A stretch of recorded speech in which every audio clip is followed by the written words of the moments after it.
Hey, boo, welcome to the spoken.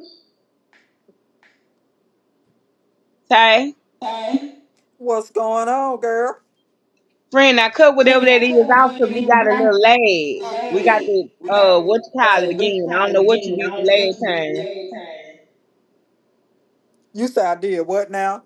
That some you did that cut Oh, the wait a minute. echo off. Okay, wait a minute. Let me go back and do it again. How was your day, love? My day is going well. How about yours? Shy, but all right. I'm here. I know that's right. God still provides. Ain't that the truth? We'll just say that I'm here and God still provides. Child, that's me there. Hold on. Bye, Siri. We'll just say that I'm here and God still I provides. know that's right. Okay, y'all. Hello. Welcome to the chat, everybody. Do me a favor, double tap that screen, hit the like button for your girl. We're going to talk about a sensitive subject on a Sunday. I know everybody's ready for the good old hot story times, and we'll close out with one of those. As a matter of fact, we're going to close out with the good one. But right now, it is so much going on, so much online, so much that I see dealing with trauma. And it all stems and starts from childhood. So I thought today that would be a great subject to talk about this afternoon. Going into the evening, I know people's spirits are heavy, some are vexed. Today was let me maintain and control it type of day. For myself, I wanted to literally scream, jump out of a not burning building. I just wanted to jump. Um, and just clear my mind for a little while and have a little break, but that's not happening for me. So what do as mothers? We what? We roll with the punches and we keep it moving. So I ended up going to the store. My anxiety is on 10, but I did come home and cook. I cooked fried pork chops, fried chicken wings. I cooked spaghetti with ground meat sausage, pan sausage. I cooked sauteed green beans. I made cornbread muffins in the square pan, and I made some garlic sticks, right? So I still end up cooking is my passion. I love to cook. I'm an amazing cook.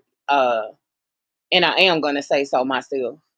So that's what I did, and everything was delicious and delightful. Couldn't eat very much of it, but I make it look good, right? So Joe ate, he was satisfied, and um,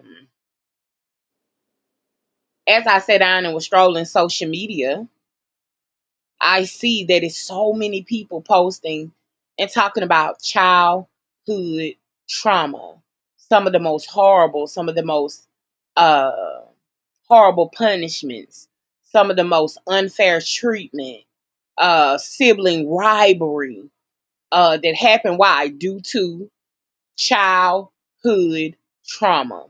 So today I wanted to talk about it. I wanted to Tay is for certain a expert on childhood trauma. And I say that with no pride because that's my friend and I love her and I support her to write her book and tell her story because it for sure can be a New York bestseller. Um, you never know what someone is really going through.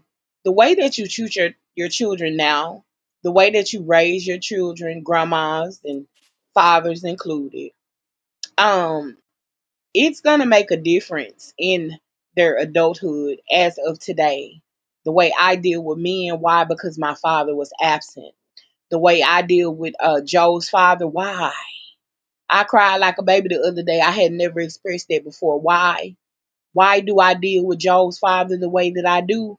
Because my father was absent. So today we're gonna dig up some trauma. There will be some tears, there will be some snot. As y'all hear me, I'm over here crying now.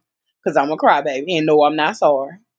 Um, we will dig up some of the traumas and how it is affecting us right today. Maybe you having a strange relationship with your child or your children. And maybe this can be a blessing to you as a mom, as a dad, that you could set your pride to the side and say, well, I never looked at it that way. I never heard it explained that way. So perhaps you can mend fences with your child and or your children. Okay. So with that being said, I'll start off with talking about my child. Let's talk about Miss Sherry's childhood traumas. Now, I grew up in a house full of women, my grandmother and my mom. Um, my mom was a younger woman, so of course she had, boyfriends here, there, whatever, whatever. None of them weren't any good. I learned about my father through just hearing about him.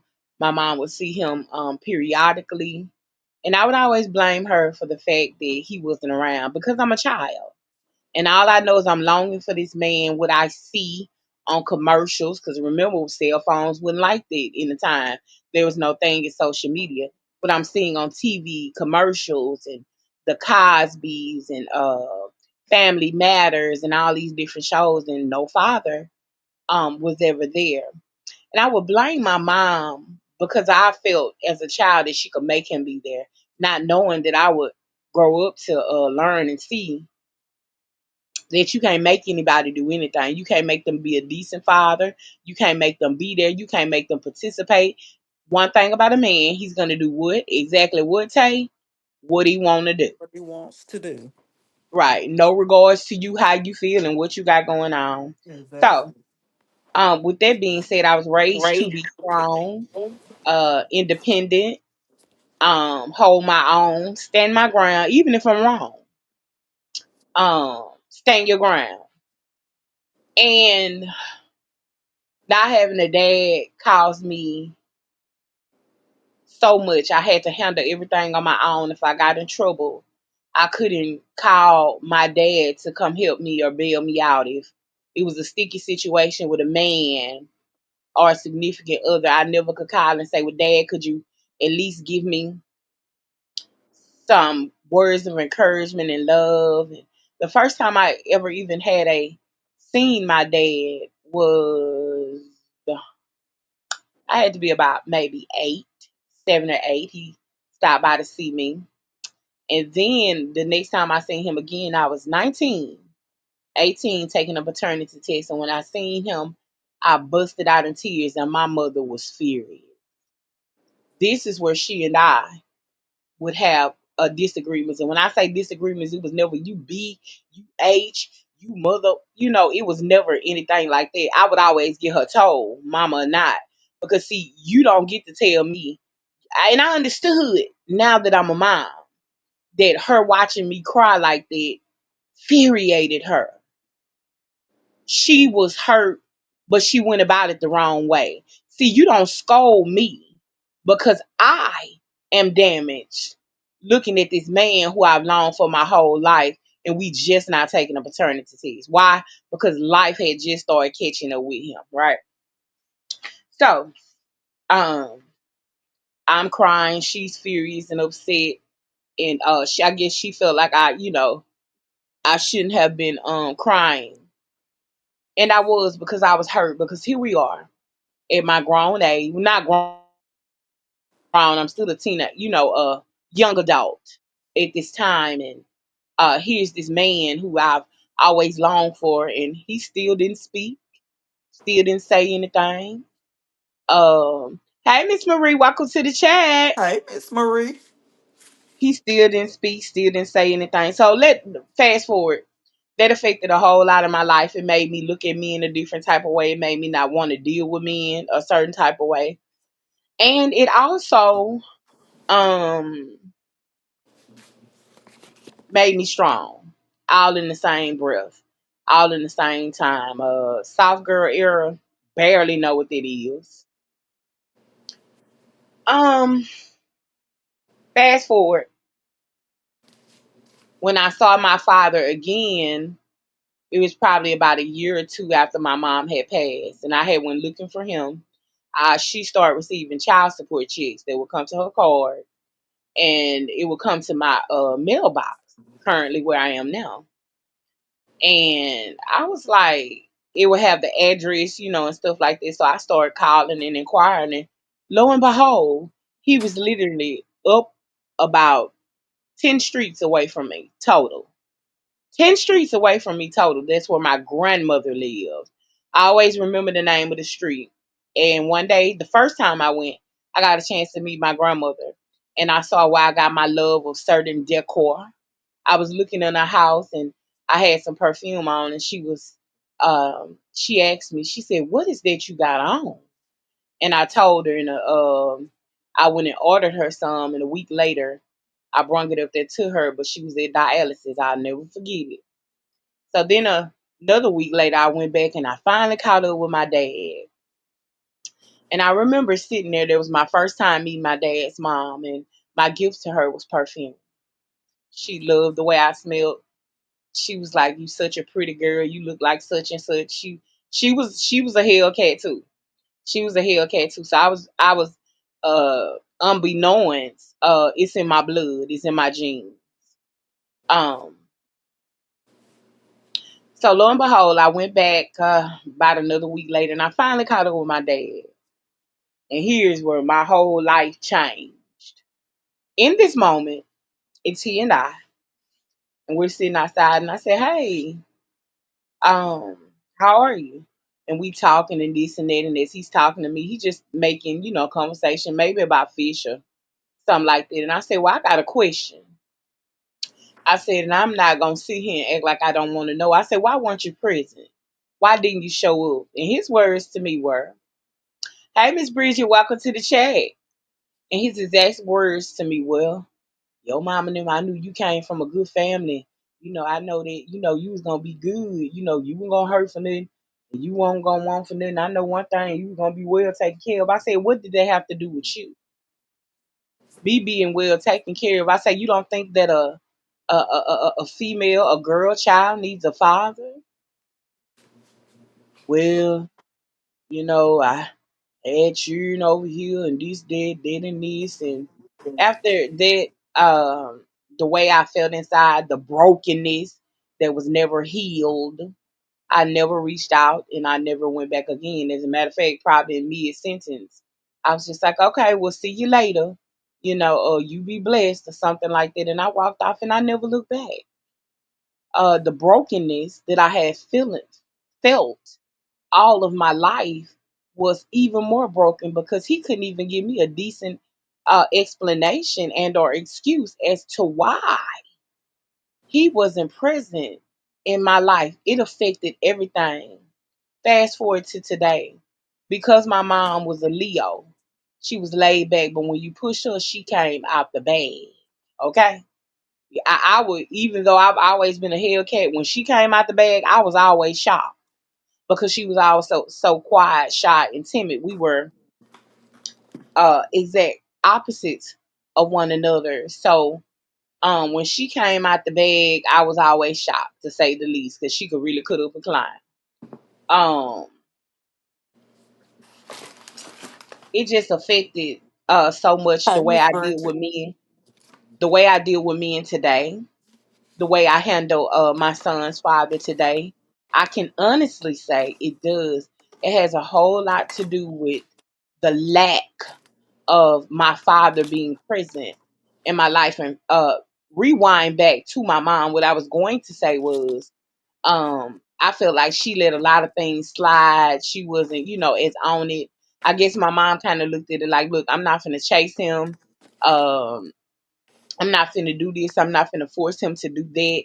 Which, fast forward to today, is why when I had Joe, I was adamant about, "Now I'm gonna get mine." Listen to me. It's gonna all marry together. My mom was slow to anger.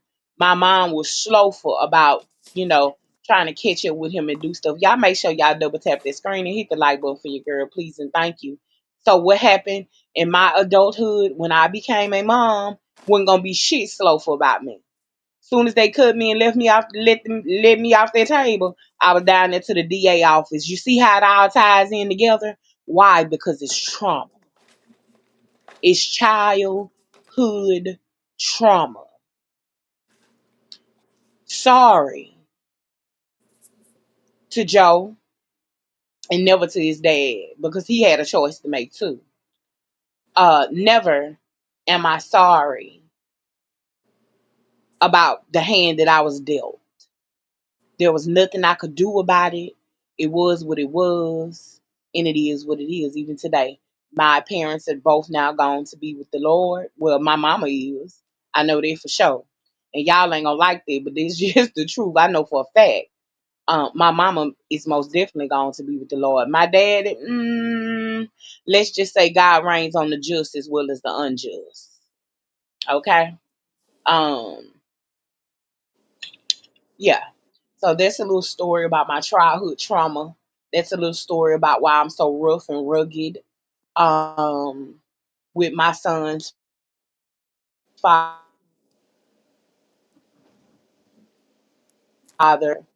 as well that I can remember. Some of the things that he says catapults me into a storm of anger, resentment, and hurt. Especially if I feel like you're mistreating my child, then we got a serious problem. Because, see, I'm not my mama. I'm not slow on none of it. I'm going to have your ass. You understand me? Whether it be in court, whether it be in the streets, whether it be we finna have to call the police because this didn't nut it up. I'm going to have it. And we going to go round for round. Okay? However it turn out. And I'm working on that. You probably in the bushes judge me. Oh, this motherfucker. And it is. And it is. I am. But I tell y'all all the time, it's nothing but trauma. Nothing but trauma. So that's my story on childhood trauma and why I am where I am up until today as in dealing with my son's father. And Miss Marie says, well, my dad left my mom when I was 6 months old, telling her he needed cigarettes and never came back till I was 12 years old. Oh my God. Thank you for understanding, Miss Bridget. You know I'm very misunderstood. I hear Miss Marie, I'll get right to you. Miss Bridget, I'm very misunderstood out here, but if you ever just really sit down and listen to me and have a conversation with me, I can preach, pray, prophesy, all of that. But I also tell you that I'm messed up. I'm messed up. I have my shortcomings as well, just like anybody else. And the first thing I tell you, they was like, why you get so angry so fast? What happened? My sister tell me that all the time when she hear me out there fighting with my son's father. She be like, you was just grinning, and in the blink of an eye, Miss Bridget, he could say something. Come on back with me. That stimulates that childhood trauma, and I'm on his ass. Like what I can't even control. You know why? Frustration, childhood trauma, abandonment. Those are all issues that I still deal with right today. And until I acknowledge those issues, Miss Bridget, Miss Marie, Tanakia, until I uproot that pain that it caused me and I begin to pray about it and try to let go and forgive. And I had a chance to go when my dad was diagnosed with cancer and he wanted, oh my God, get ready, pass me the tissue.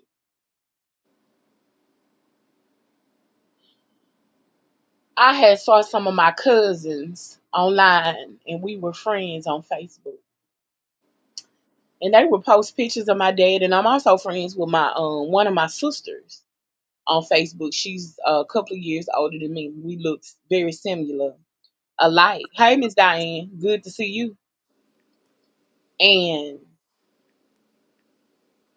They went to posting pictures and saying how he had cancer. So I inboxed my cousin and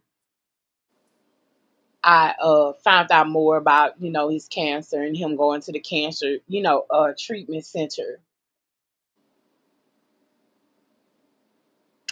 And my cousin told me that he said he would be glad to meet you again and his grandson. I said, well, tell my dad that I had a baby. Tell him I had a baby at 39 years old, and I would really like for him to meet him. But the truth is, I really ran out of time. And I didn't make him a priority. Listen, let's go back. Rewind. I didn't make him a priority. Even knowing he had cancer, I passed by the street that would take me to my grandmother's house many times. But I didn't make him a priority, ladies and gentlemen, simply because he never made me one. And time ran out, and I got the text call inbox that he had passed, and I was sick. I told myself that I would never cry long or be sad behind a stranger because he's only the man that created me, and I probably only seen him 3 times in my whole life. But I'm gonna tell you something. When he passed, I was sick. I was depressed. Could barely get out the bed. Could not eat. Couldn't do anything. And I thought certainly, oh, this is the time. My dad had multiple kids. He was a Rolling Stone. I thought, well, this is the time that I pray for. I get to meet my siblings and gather, you know. Child, they cremated him with no cremation service and no nothing. They cremated him and whatever they did with his ashes. Didn't nobody even call and say, well, would you want some of your dad's ashes? Perhaps for Joe. I would have taken some and put them in, in a little necklace and or a bracelet, or something for Joe. Um, there was no repast, there wasn't no cremation service. So even in his death, nothing got explained. Nothing got I didn't get to meet the rest of my siblings because I'm the baby. They're way older than me. Some of them are way older than me. I have a slew, believe it or not, y'all, I have a slew of nieces, nephews, and all type of stuff. I am an aunt of many. Probably about ain't no telling. But I was even more devastated, of course, to find out that wasn't gonna be no service, wasn't gonna be no funeral, wasn't gonna be no wake, not even a cremation service. So I was like, he died just like he lived, doing nothing, just gone. No type of service, no type of closure for the children, especially me. I was the baby. Well, I'm still the baby. So yeah, that's my story on childhood trauma. That's how it ended. That I regret not going to see him every day. I could easily get on here and tell y'all that I don't regret it. And now my flesh rises up sometimes and I say, well, I wonder did he long for me while he was laying there with cancer, like I long for a father. And I'm well within my right to feel that way. Because what he felt for the moment is something I had been feeling my whole life. If I could rewind the hands of time and do it differently, I would. I'd have went. I'd have let Joe met his pawpaw. But at the time, I'm not thinking like that. I'm not thinking like that. I'm thinking, well, let him sit there and long to meet his grandson like I longed for him my whole life. Not knowing that the clock is ticking and time is winding down. And I did not know that it was gonna happen so soon, and it did. So let that be a lesson to others. I keep telling you, time is but a mist of dew. 1 second we here, the next second we gone. If you have the opportunity to forgive and make it right, forgive and make it right, because when it's over, it's over. Sadly, I had the attitude that I had with my father because of what? Trauma, childhood trauma. So that's my story on my father.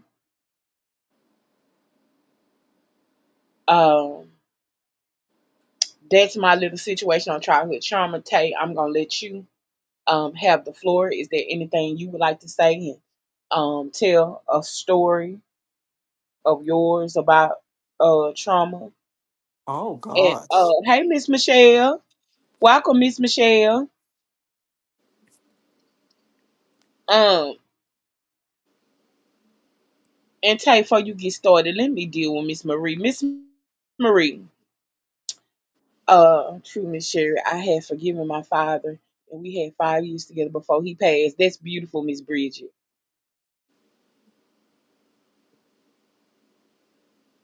That forgiveness is very important. But that trauma caught up with me, and it wasn't that nice. And Miss Marie, I just want to say this to you. At 84, my siblings got in touch with me. Oh my God, Miss Marie, exactly. He didn't even have a proper burial. He didn't have, anything proper. I just knew this was the time where we would gather, almost like a family reunion. You know what I'm saying, Miss Marie? And none of it ever happened. My mouth was still left open. I was still left like question marks. You understand what I'm saying? Nothing ever got resolved. Nothing ever got settled. It's just it was to death. And if I could redo it, I would. I would take that mentality out of my head, thinking I still had time because I was gonna go, y'all. I was gonna go. I was just taking my time to go. And guess what? Time ran out. That's why I get on here and preach all the time about forgiveness and how it's for you and not for them. Uh,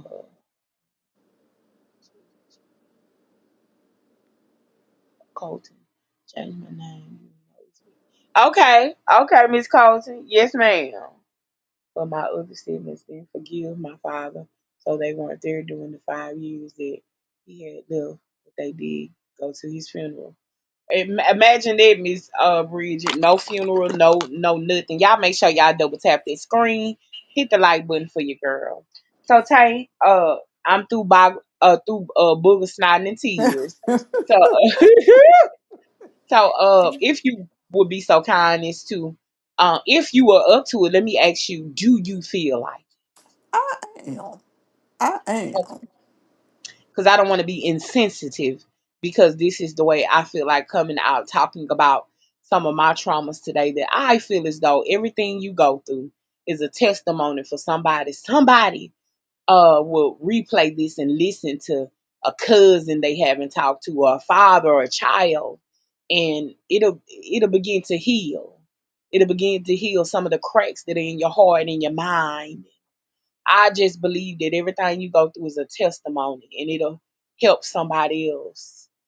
Um, so do you feel like giving us a little bit of your childhood trauma? Get your napkins, get your paper towel, get your tissue, and get it ready. Cause y'all already know I'm already over here crying. So wanna hear, here you go. Hey, thank you so much again for being on the stage and gracing us with your testimony of overcoming your childhood trauma, and the flow is yours. Thank you so so much. Um, I can say I have a lot of childhood trauma. Trauma, I'm sorry. Um, because I was never loved as a child. Um, my mom was in the house, yes, but was she a present mother? No. It was my sister, my brother, and myself. And what I know to be colorism now, well, I didn't know that as a child. But since my sister was of the lighter skin, and my brother and myself were darker skinned. We were always treated different, you know. Uh, my sister, if I can say, was the golden child. She was the child that couldn't do no wrong in nobody's eyes. Uh, growing up, my mom was married uh, to my brother's dad. Um, in your words, Terry, just like you, I saw my dad not that much.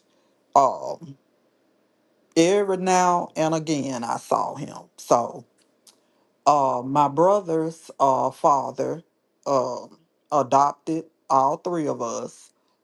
So there was a little stability in the home with my mom, him, and my siblings until their marriage ended in divorce. And I kind of think that's where my mom began to spiral out of control. Um, she started drinking more heavy. Um, there was some drug use.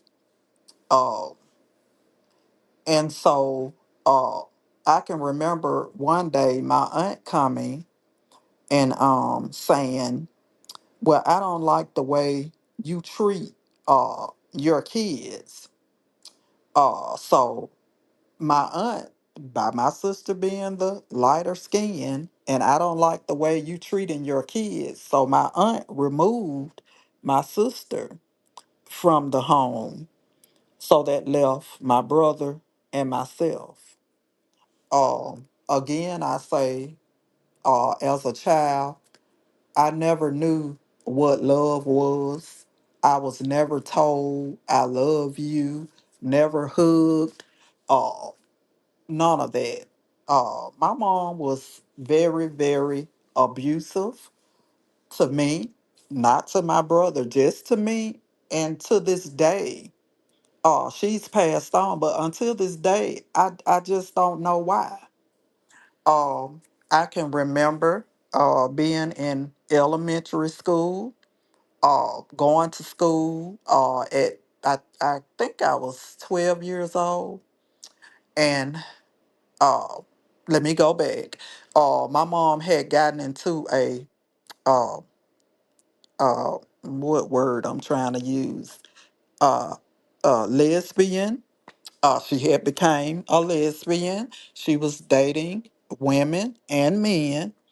Um and even being 12 years old, uh not knowing, I ain't like boys at 12. I used to fight them. Every time they messed with me, I was fighting them. But I can remember just coming home from school and walking in the house. I'll never forget it, ever, ever forget it. When I walk in the house to go in my room, there's two men engaged in sexual activities on our couch. My mom was in her room with her female partner. Uh, and I'll never forget this man. His name is Herman Jones. I will never ever forget his name. I went into my room and closed my door. This man came in my room. I was 12 years old. He came in my room and he started to undress. And I said, "What are you doing?" And he said, "Your mom said that it was okay for you to have sex with me." Uh, so I just remember I began to cry and call out for my mother. Um, so by this time, the man had grabbed his clothes and ran into the bathroom, the other bathroom. And so my mom came in the room and she said, "What's wrong? What's wrong with you?" I said, "Well, this man came in here and took his clothes off in my room And he said that you said it was okay for me to sleep with him. And she said, what? So I remember my mom leaving out of my room, going over to the other side where this man was. And my mom came back in my room and she slapped me and said, you need to learn how to stay in a child's place. And don't you be lying on my company. Don't lie on my company. So from then on out, I became the difficult child, the child who, would tell a lie to get attention and all of that. And again, I say that I never knew love as a child. Um, I was not allowed to go anywhere, do anything. I had to stay home and basically cook and cater. When my mom had her, I call them orgy parties, I had to cook, be in the kitchen cooking for these people. Um, and I called my aunt and I was telling my aunt, just crying out for help, letting her know, we need to get out of this situation. This is what's happening over here. This is what's going on, and nobody is helping me. Why don't nobody love me enough to get me out of this situation? And my aunt uh, told my mother, and I can remember my mother beating me until I was bloody because she say whatever go on here, you don't tell nobody. So when that happened, I just kept all of my feelings bottled up. I wouldn't talk to nobody because I felt like if I talked to somebody, they were gonna tell my mom, and then here go all the abuse and the beatings and all of that going on. Um, it was just horrible, um up until, oh, it's just so much. And I can just remember being a child just crying out saying, God, why don't nobody love me? What did I do so wrong that nobody loves me? I'm not getting love from anybody. Everybody loves my sister because of her skin color. Oh, she can't do no wrong. She this and she that. And even growing up to be when I got had a baby, um, and then I can remember getting into a relationship uh with my son's father, who was very abusive to me. Um and just tried to do whatever he could to hurt me. And I can remember um, it was domestic violence, um, and we end up going to court. And so he was persistent on telling people that I was on drugs, so he wanted to take the children because I was on drugs. Mind you, I've never done a drug in my life, never. And so the when we went to court, and the judge, his lawyer, my son's father's lawyer said, well, we have a witness, someone that can testify to her being on drugs and being a unfit parent. We have a witness. So I'm sitting there thinking, God, who is this? Who is the witness? Because I don't be with anybody. I go to work and I come home and try to do the best I can do with my kids. And I kid you not, when the person walked in the courtroom, a witness for my kid's father, it was my mother telling the people that I was on drugs, I was unfit uh, to be a parent, uh, and just all of this stuff. And I remember just boo hoo crying in this courtroom because I'm looking at the lady that gave birth to me sit there and talk about me and treat me as if I was nobody. Oh my God. So I made up in my mind, I can't trust nobody, not even my family. So for many years, I didn't deal with my family at all. You know, my mom, I just didn't want anything to do with her. And so my kids were like, "Mom, you know, don't do that because that's still your mom. Try to mend your relationship with her." But every time I did, she turned around and I felt like I was a child all over again. Did stuff to hurt me. So up until now, like I said, from being little up until now, I never experienced love. I never got loved. Um, and I just didn't know what it was. I didn't know what it was to be loved. I didn't know what it was to have a parent tell you, like I tell my kids today, I love you. Come to Right. me when something's wrong. I never got that. I never experienced that at all.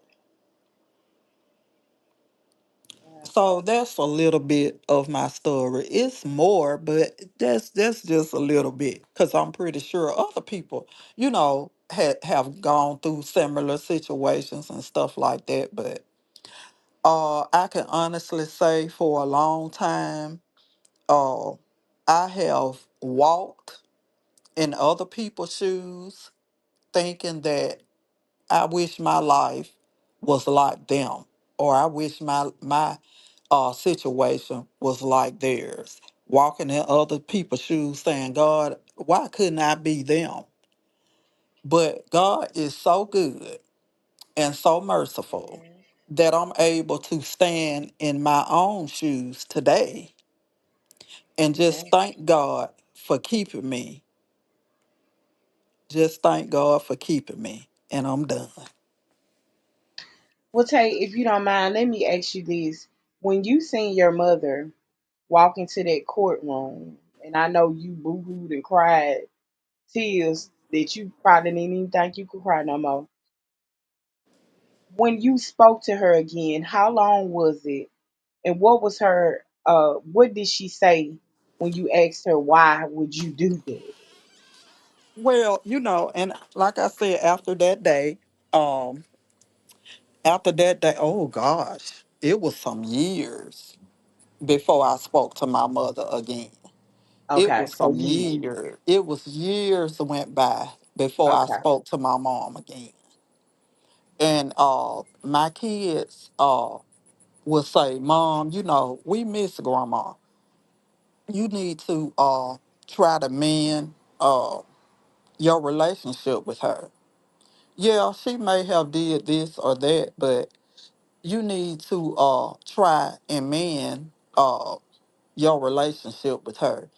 And I can remember one day, it was my sister, uh, my brother, myself, and my aunt, my mom, uh, and someone else. So we just got to talking about that situation around that court situation. And I said, it just hurt, like it killed me for you to walk in a courtroom and tell somebody that I was on drugs, that I was unfit, and you knew that was not true. Oh, there you go, being dramatic again. I didn't do that. Don't give nobody that impression of me. I didn't do anything like that. I said, oh my God, yes, you did. Yes, you did. Never took You accountability. never took accountability. Never took accountability for the stuff that happened as a child. that happened in my childhood days. What child should have to come home from school to people openly having sexual relations with each other? Right. That shouldn't be anything that a child sees coming home from school. And it went on for God knows, I don't know how long. So she never took accountability for the situation, and you had to once again set in that trauma. Along Yes, with the childhood trauma, now we've moved into manipulation and adulthood trauma. yes, Yeah. yes, Woo! Now that's heavy. That's that's a lot. yes. That's And a my lot. mom will always scream in my face,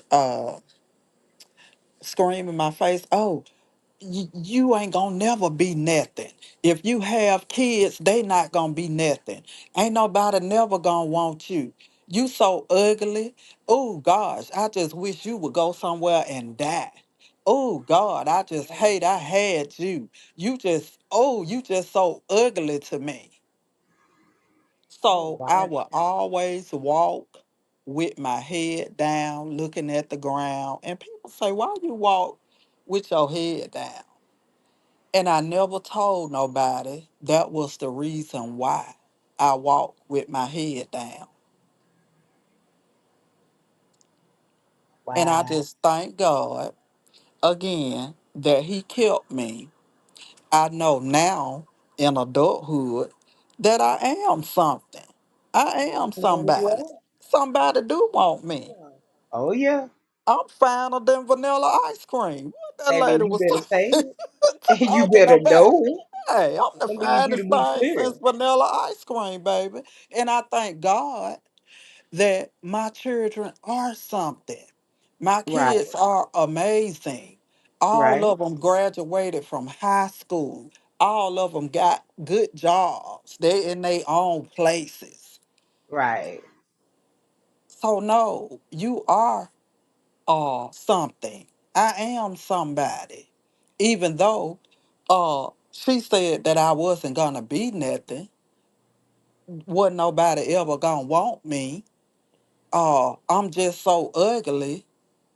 Maybe to her, maybe to her. But to me, every day that I can get up and look in the mirror, I tell myself, you beautiful. Even And if you are. nobody else doesn't. And you are. Very much so. Not only are you beautiful, you are beautiful inside and you're beautiful on the outside. You are beautiful all around together. She was unhappy with herself, Tay. She was deflecting her trauma as a child into her adulthood on you. Yes.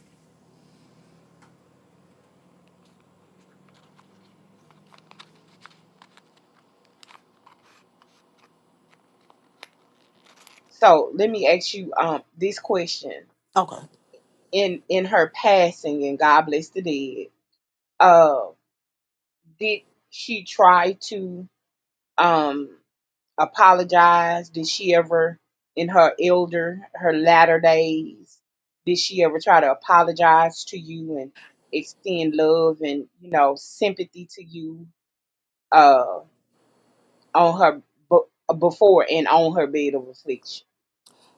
No. Um, my mom had went into uh I don't know if I'm saying it right. She had got sick. My brother was there with her. Him and his wife was staying with my mom, and she had got sick. And so my sister called me, and she said, "Well, you need to get the mom house because there's something wrong." So I left, and we met up there at the same time, where my mom had had two strokes back to back, and she was in the ICU for a while. Uh, so I sat at the hospital with my mom while she was in the ICU. Every night I stayed there. They sent her home on hospice. Um, when she had the two strokes, she couldn't walk or talk anymore. Hmm. So I really didn't get the chance for her to tell me she was sorry because after she had felt sick, she couldn't walk or talk anymore.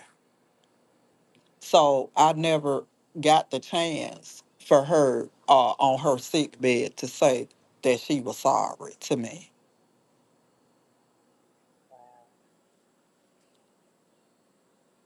So from childhood up until now, um, I never ever heard my mom say, I love you, and I've never ever heard her say, I'm sorry. My God. Woo! Now that was a lot. It was heavy. And thank you, Tay, so much for sharing your testimony. And I just want to personally let you know that you are beautiful not only on the outside, but baby, you are gorgeous on the inside. And don't ever let anybody tell you different. Now, with I'm sure this has taught you that people will deflect uh, their insecurities onto you. You were never ugly. You were never not worthy. These were her issues and her traumas. Mm-hmm. That's why she felt like she needed to deal with both sexes because she wasn't satisfied with herself. And she Yes. tried to deflect it onto you.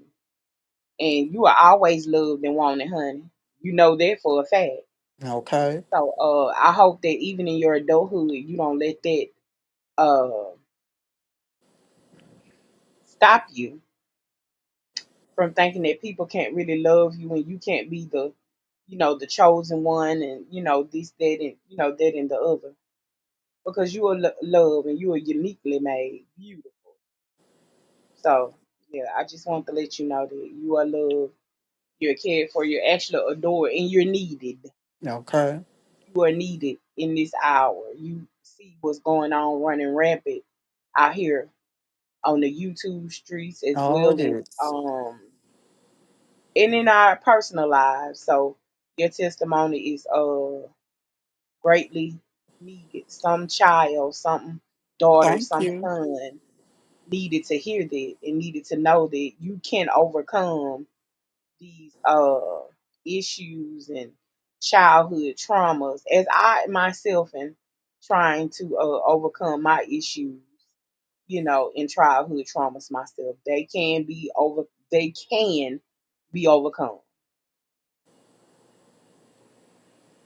Hey Ari. Hey, thank you, Ari. Oh, you're so sweet, Ari. Thank you so much. I couldn't agree more. Yes, Tay is beautiful and I love me some Tay. Lord knows I do and she know too. That I do. It's my baby. That thing there's something else. You talking about a sweetheart? Say we complete opposites. I'm everything she's not, and vice versa. Yes. She is my calm in the storm, baby. She can tell you about a cup blue. Mhm.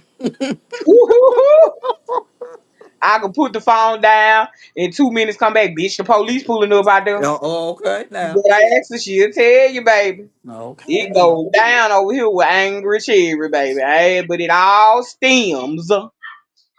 Um, hey Ari, welcome to the chat. It all stems from my childhood trauma. That's why I'm so big on it. That's why I talk about it so much. That's why I'm big on getting it out and sharing my testimony. I know my walk ain't everybody else's walk, but I'm big on getting it out and telling it because you don't never know who is healing. I don't know Exactly. who behind this screen or this tablet or the phone shedding tears right now because something was spoken that happened to them in their childhood or something similar in it. You got to dig up that hurt and you have to deal with that trauma in order to heal. We can put band-aids on those scars, and when you pull them off, when even when it's healed, guess what? It's still a scar there. And in order not to scar somebody else, you have to deal with those scars. You have to deal with it. You have to talk about how did that scar get there? Exactly. How long has that scar been there? You know? So that's why I'm big on I'm healing myself. Listening to even Tay's trauma it's been very healing for me. There's some days I'll do something and something to go down, and I'll call Tay and she'll say something and I'm just boohooing crying because I tell her, okay, well, I got to do things different. I made a mistake. I don't think I should do this. I don't think I should do that. You know what I'm saying? Why? Because I got to deal with that trauma. I got to try and heal that which is keeping me so angry, keeping me so aggressive when it comes to my issue in which I'm currently going through right now. And through that, I've learned that I still have a heart. Uh, Everybody's trauma is different. Avery, everybody's trauma is a little bit different than others. And lo and behold, my trauma is dealing with the anger because of and lack thereof. It made me so angry. Oh my God, it made me so angry. And it only comes out with certain people. It's not some I'm not that way, crazy, aggressive, with other people just in certain situations. Just in certain situations. So I'm healing that part of myself that needs to be healed. Oh, okay. Cut it here. You always want some.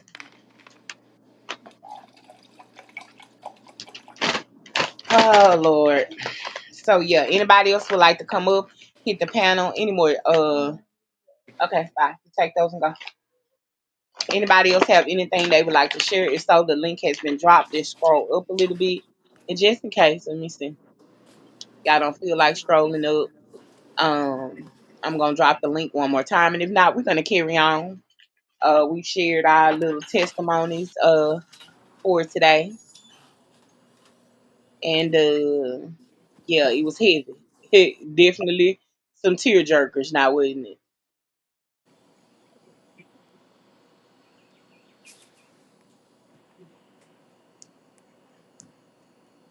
I'm trying to drop this link, y'all. Okay.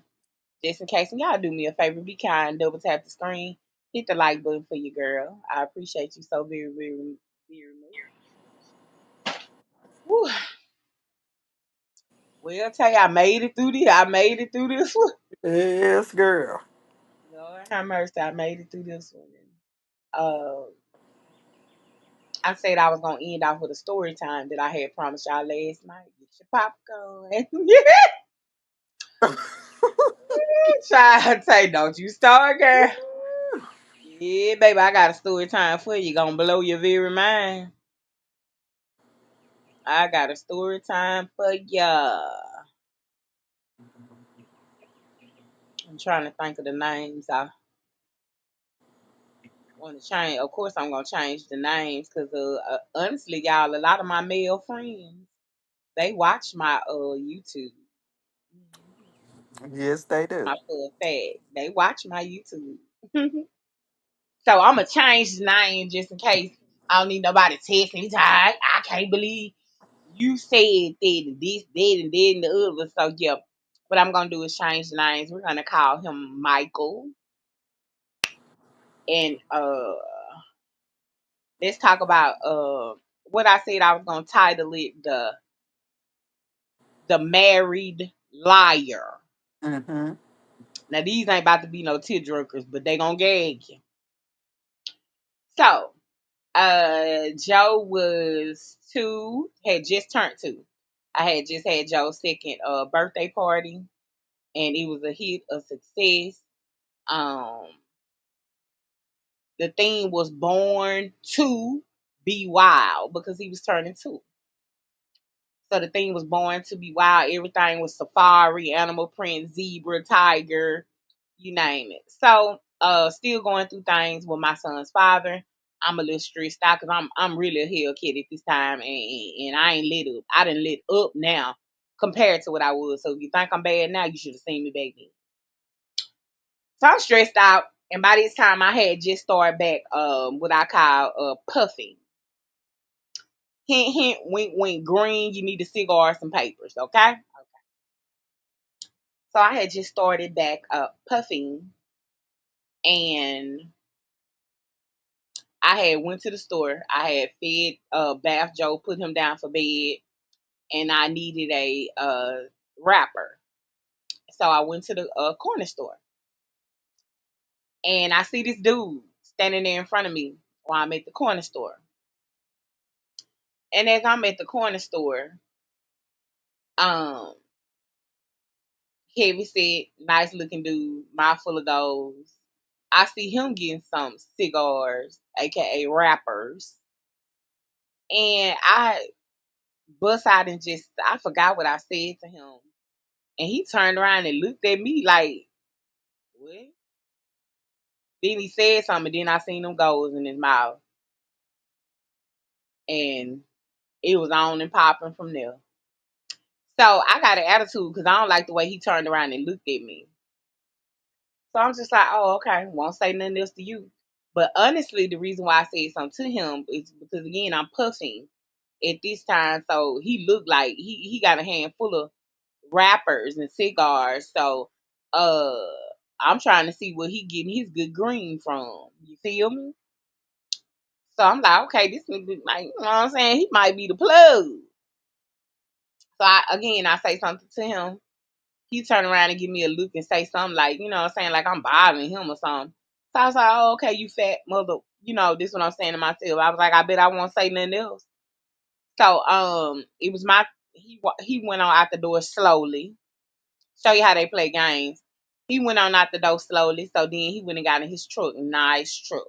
Nice truck. Uh yeah, I done ran him off, Miss Bridget. So he went and got in his truck slowly. So I'm standing in line, and I'm purposely taking my time because see, I'm not crazy. I know he out there waiting on me. He could tell, from the look on my face too, that he can piss me off. So I walk on out the store and I hear him, "Psst, psst, come here." And I keep walking. Man, come here. And I'm like, what's up? You act like you got a little attitude or something and stuff. What we talking about? Oh, no, it wasn't nothing like that. Da, da, da, da. So we exchanged numbers. And they very nice. Before we exchanged numbers, we kept it 100 solid. This is what I'm looking for. This is what I want. This is what I need. I need that from you. No strings attached. Um, yeah. So we started texting, conversing, backwards and forwards. And I say about maybe a month later, we would go riding and just, puffing and laughing and talking. No under the clothes has been involved at this time. And then I say about another 2 weeks passed by, make that a month and a half, maybe even another month passed by. And I was like, you know what? Okay, fine, cool, let's link. Yeah, the sneaky link liar. That's what we gonna call him. And so we began to link, and it was everything that I needed in that moment. It relieved a lot of my stress. Ooh, it's storming down here, y'all. So if I start lagging and dragging, y'all, this why it is storming, thunder. Oh my God. It is like hurricane weather out there, y'all.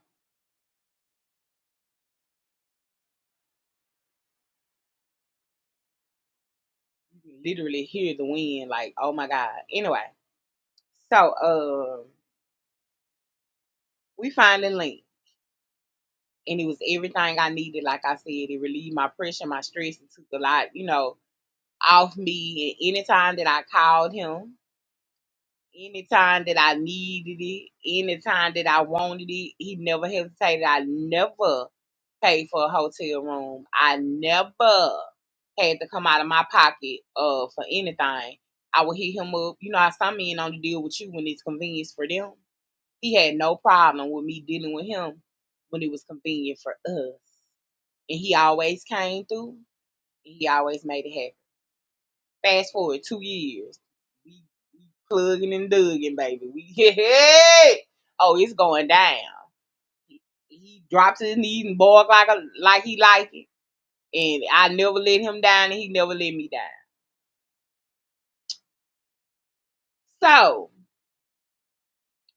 2 years, this been going on for 2 years at this point, and then feelings became involved. Oh my God, now this way it's gonna get juicy. So no, let me bag up so you can get the context of this. We were sneaky linking. I knew he had a woman. He knew that I had a friend. Okay. Um, so what we were doing was, like most of us do, humping and sneaking around. And we call it today, if you're older, we call it linking, sneaky linking. No strings attached. You shouldn't be getting no feelings involved. We doing what we came to do, getting what we need, and we going on. That's just context for those. It's a lot of older women over here. And we y'all back in the day, y'all said hooking up, and sneaking around. It's called sneaky linking in my day and time. So fast forward, 2 years have passed, and now feelings are starting to get involved. He's starting to ask me questions.